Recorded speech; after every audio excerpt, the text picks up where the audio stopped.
اور ویسے جب حضرت جبرائیل آتے تھے انسانی شکل میں، وہ ایک بالکل دوسری شکل ہے۔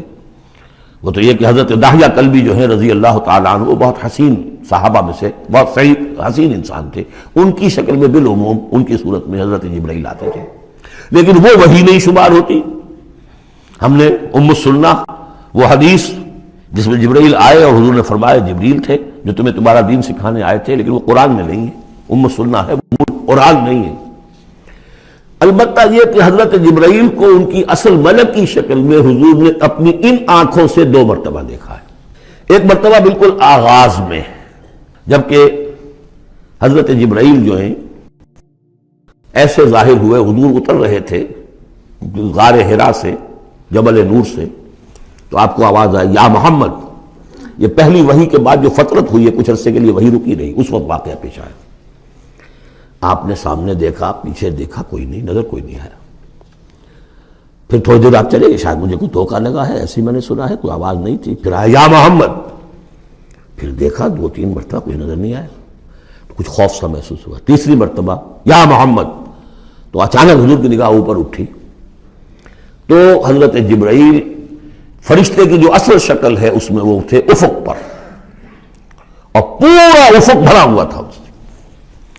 تو اصل ملک کی صورت میں حضرت جبرائیل کو حضور نے اس وقت دیکھا، اور ایک دیکھا ہے پھر عند سدرۃ المنتہا، شب معراج میں، جب ساتھ آئے ہیں لے جانے کے لیے انسانی شکل میں تھے، کوئی سواری بھی ایسی تھی جس کو کہ براق کہا جاتا ہے، وہ بھی محسوس شے تھی، لیکن یہ کہ جہاں انہوں نے کہا 7ویں آسمان پہ جا کر کہ بس اب آگے میری گنجائش، اب آگے آپ کو اکیلے جانا ہے، اس سے آگے اگر میں گزرا میرے پر جل جائیں گے، بے سوز تجلا بے سوزت پرم، اگر یکسر منہ برتر پرم، اگر میں نے اب اس سے آگے ایک بال برابر بھی میں آگے بڑھا تو میرے پر جل جائیں گے، تب آگے آپ کا کام۔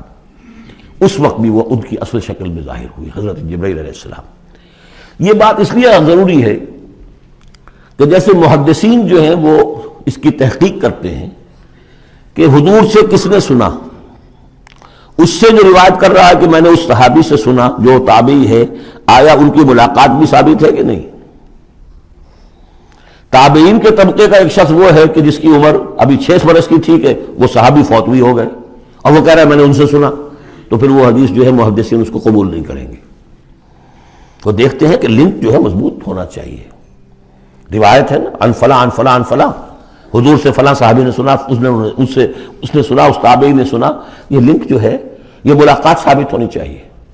تو چونکہ جو حدیث اللہ ہے، یہ قرآن کیا ہے؟ حدیث اللہ، یہ حدیث ہے، احسن الحدیث اللہ الذی انزل احسن الحدیث کتابا متشابہا مثانیہ، یہ ہم پڑھ چکے ہیں سورہ زمر میں۔ اس حدیث کا یہ حدیث اللہ سے کس نے سنا؟ جبرائیل نے، جبرائیل سے کس نے سنا؟ محمد نے، تو ان کی ملاقات ثابت ہے۔ اصل ملکی شکل میں حضرت جبرائیل کا دیکھا جانا اس اعتبار سے بہت اہم ہے، اس لنک کو اسٹیبلش کرنے کے لیے اس کو یہاں پہ بیان کیا جا رہا ہے۔ ما ضل صاحبکم وما غوا، تمہارے یہ ساتھی ہے لوگوں، یہ محمد نہ بہکے ہیں اور نہ بے راہ ہوئے ہیں، نہ بھٹکے ہیں۔ وما ينطق عن الهوى، اور یہ جو کچھ کہہ رہے ہیں اپنے جی سے نہیں کہہ رہے، خواہش نفس سے نہیں کہہ رہے، ان هو الا وحی یوحی، نہیں ہے یہ مگر وحی جو ان کی طرف کی جا رہی ہے۔ علمہ شدید القوی، انہیں تعلیم دی ہے، سکھایا ہے اس نے جو بہت طاقتور والا ہے۔ یہاں حضرت جبرائیل ہیں جو مراد ہیں۔ علمہ شدید القوی، یہ قرآن کس نے سکھایا محمد کو؟ شدید القوی، ذو مرۃ، وہ بڑا زور آور ہے، فاستوی، وہ سیدھا ہوا، وہو بالافق الاعلی، اور افق اعلیٰ کے اوپر وہ محمد کو نظر آ رہا تھا صلی اللہ علیہ وسلم۔ ثم دنا فتدلی، پھر ذرا نیچے کو لٹکا، قریب آیا، فکان قاب قوسین او ادنی، اور پھر وہ اتنے قریب آ گیا کہ جیسے 2 کمانوں کا فاصلہ ہو یا اس سے بھی قریب۔ فاوحی الی عبدہ ما اوحی، پھر اس نے وحی کی اللہ کے بندے کی طرف جو وحی کی۔ وہ وحی کون سی تھی؟ وہ ہے اصل میں وحی رسالت، وحی نبوت جو تھی وہ تو شروع میں آ چکی، اس کے بعد یہ فترت ہو گئی تھی، کچھ وقفہ پڑ گیا تھا۔ شروع میں وحی جس سے کہ حضور کی نبوت کا ظہور ہوا ہے، وہ تو ہے اقرا بسم ربک الذی خلق خلق الانسان من علق اقرا وربک الاکرم الذی علم بالقلم علم الانسان ما لم یعلم. لیکن اب یہ سورہ مدثر کی آیات اس وقت نازل ہوئیں، یا ایھا المدثر، جب حضور گھر آ گئے اور پھر آپ نے اپنی اہلیہ سے کہا، خوف زدہ تھے جو کہ منظر دیکھا تھا، ملک کی شکل، فرشتے کی شکل. اب وہ تو حضور ہی نے دیکھا جو دیکھا، ہم تو نہیں سمجھ سکتے کہ آپ نے کیا دیکھا. لیکن یہ کہ اس کے بعد آپ آئے، آپ نے کہا مجھے کمبل اڑا دو، لحاف اڑا دو، لحاف اوڑھ کر آپ لیٹ گئے. تو پھر وہ وہی یا ایھا المدثر قم فانذر وربک فکبر، اے لحاف میں لپٹ کر لیٹنے والے کھڑے ہو جاؤ اور خبردار کرنا شروع کر دو لوگوں کو. اور تمہاری اس دعوت کا نقطۂ آغاز تو انذار ہے، اور اس کا ہدف دنیا میں تکبیر رب ہے. رب کو بڑا کرو، اس کی بڑائی منواؤ، اس کی بڑائی نافذ کرو. اس کا نقشہ کھینچا گیا ہے. علمہ شدید القویٰ ذو مرۃ فاستویٰ وہو بالافق الاعلیٰ ثم دنا فتدلی فکان قاب قوسین او ادنیٰ فاوحیٰ الی عبدہ ما اوحیٰ ما کذب الفؤاد ما رأیٰ. جو کچھ انہوں نے دیکھا ان کے دل و دماغ نے اسے جھٹلایا نہیں. یہ نہیں کہا کہ نہیں یہ کیا ہے. دیکھیے ایسا ہوتا ہے کہ کوئی غیر معمولی سی بات آپ دیکھیں تو ایک شخص ہو جاتا ہے میں خواب دیکھ رہا ہوں، یہ حقیقت دیکھ رہا ہوں. آنچی می بیریم بیداریست تو یارب یا بے خواب. اے اللہ جو میں دیکھ رہا ہوں یا ہم دیکھ رہے ہیں یہ بیداری میں دیکھ رہے ہیں، یہ خواب میں دیکھ رہے ہیں. وہ غیر متوقع چیز. لیکن نبی کو کوئی شک نہیں ہوا. ما کذب الفؤاد ما رأیٰ، یکسوئی کے ساتھ دل و دماغ اور جو بھی آپ کی آنکھ دیکھ رہی تھی ان میں کوئی کانفلکٹ نہیں تھا. ما کذب الفؤاد ما رأیٰ فتمارونہ علی ما یریٰ، تو کیا تم اس سے جھگڑتے ہو اس چیز پر کہ جسے وہ دیکھ رہا ہے. اقبال نے کہا نا کہ قلندر ہرچے گوید دی نہ گوید. جو شخص اپنا دیکھی ہوئی چیز بیان کر رہا ہے تم اس سے جھگڑ رہے ہو. تمہارے لیے تو وہ ایک غیب کی خبر ہے، اس نے تو دیکھا ہے. افتمارونہ علی ما یریٰ وَلَقَدْ رَآهُ نَزْلَةً أُخْرَىٰ، اس نے تو ایک مرتبہ اور بھی دیکھا. کہاں دیکھا؟ عند سدرۃ المنتہیٰ، شب معراج میں سدرۃ المنتہیٰ. کوئی بیری کا درخت ہے، وہ کیسی بیری ہے؟ ساتویں آسمان کی بیری. وہ آخری حد ہے، مخلوق کوئی اس سے آگے نہیں جا سکتی. اس سدرۃ المنتہیٰ، منتہا نہایت، حد، جہاں کی حد ہو گئی، وہاں تک حضور پہنچے ہیں سدرۃ المنتہیٰ تک. اندہا جنت الماوا، اور سب سے اونچی جو جنت ہوگی جنت الماوا وہ اس کے قریب ہی ہے، وہ بھی ساتویں آسمان پر ہے. یہ تو درجہ بدرجہ ترقی ہوتی جائے گی نا. پہلی ضیافت جو ہے، پہلی نزل جو ہے وہ تو اسی زمین پر ہو جائے گی.